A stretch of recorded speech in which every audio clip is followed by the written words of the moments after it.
Halo Malaysia, halo. Beginilah bangsa Indonesia. Jika anda pergi ke negara Indonesia, bangsa Indonesia bukan saja duduk di tepi jalan. Bangsa Indonesia sekarang ni, makanan mereka sangat suka. Mereka terpaksa makan Maggi. Jika anda pergi ke Indon, anda boleh jumpalah dia nasi Indon.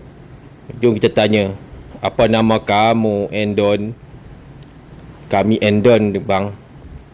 Indon. Ya, buruk sekali wajah kamu. Ini keturunan kami, keturunan giveaway bang. Sebab itu buruk. Ya, kami bangsa hadiah. Moyang saya dulu giveaway. Saya agak malu hidup di sini. Wah, bangsa Indon memang macam ni ya. Ya, kami, moyang kami wanita Belanda. Jadi keturunan kami gak berapa bagus bang. Di Indon kami gak bisa kerja bang. Kadang-kadang kami gak makan bang 5-6 hari bang. Oh, wajahmu seperti alien ya. Bukan alien bang, itu babi. Okey guys, kalau anda pergi ke Indonesia, kerajaan mereka mahu rakyat mereka hidup susah. Sebab di Indon, kalau anda pandai, anda akan cepat merungut dan mengganggu kerajaan. Jika kita bandingkan Indonesia dengan Malaysia, macam ni lah budak Indonesia pergi sekolah. Jalan tak ada, jambatan tak ada, kereta api laju tak ada. Yang ada hanyalah tinggalan zaman Belanda. Semasa zaman Belanda, Indonesia diuruskan oleh orang Belanda dengan baik. Selepas giveaway tahun 1949, Sukarno kata, ya, beginilah. Ia tidak bagus kah? Begitulah. Mereka pun tak tahulah. Selepas Belanda tak ada, lagi suka hidup di Indon. Budak pun tak ada transport nak pergi sekolah. Jambatan tak ada. Semua kena seberang sungai.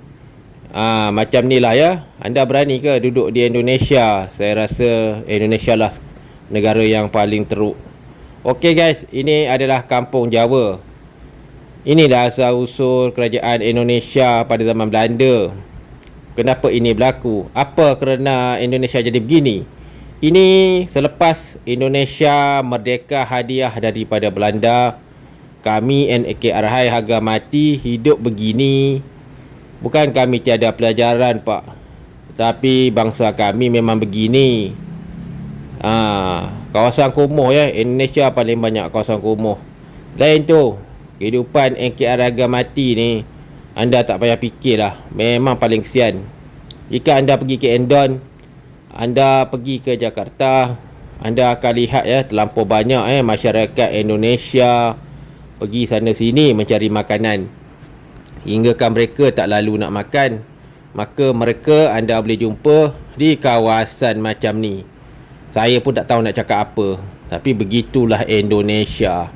Jom kita tanya kenapa Indonesia semakin teruk?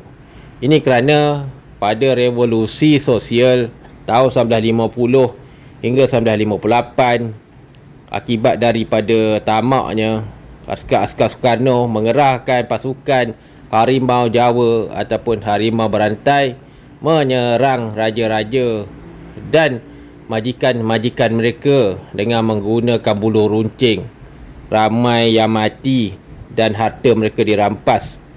Setelah merampas harta orang Melayu, orang Dayak, orang Aceh, mereka melaksanakan operasi militer perampasan di Sumatera, Kalimantan. Memang sangat tegas. Semuanya dihapuskan. Selepas merampas harta, mereka membawa harta ini ke Pulau Jawa dan dikongsi dengan rejim Sukarno. 1946-1949, serangan kampung-kampung di Sumatera, Kalimantan dikecam oleh Belanda. Malangnya tentera Sukarno telah mengugut Belanda. Kami akan beri kemerdekaan kepada mereka, jangan tolong. Begitulah. Dan akhirnya apa yang berlaku? Selepas tahun 50 tiada kemerdekaan. Semuanya dihapuskan. Belanda terkejut. Tapi nak buat macam mana? Belanda tak boleh masuk campur. Serangan ladang-ladang Belanda juga telah berlaku. Bukan saja orang Melayu kena, orang Aceh kena, orang Madura kena, orang Dayak kena, orang Cina pun kena. Begitulah kejahatan kemerdekaan. Selepas merampas harta pada tahun 1958, parti kemerdekaan Sumatera juga dibubarkan oleh Sukarno. Selepas ditipu dalam perjanjian, mereka dibunuh. Jadi jangan percayalah dengan perjanjian dengan Endon. Kebanyakan Sukarno menghantar orang berunding, menjanjikan bulan dan bintang, dan selepas itu dalam waktu subuh mereka melakukan perbuatan dan merusuh. Begitulah. Jom kita tanya warga Malang ini, kenapa jadi begini nak?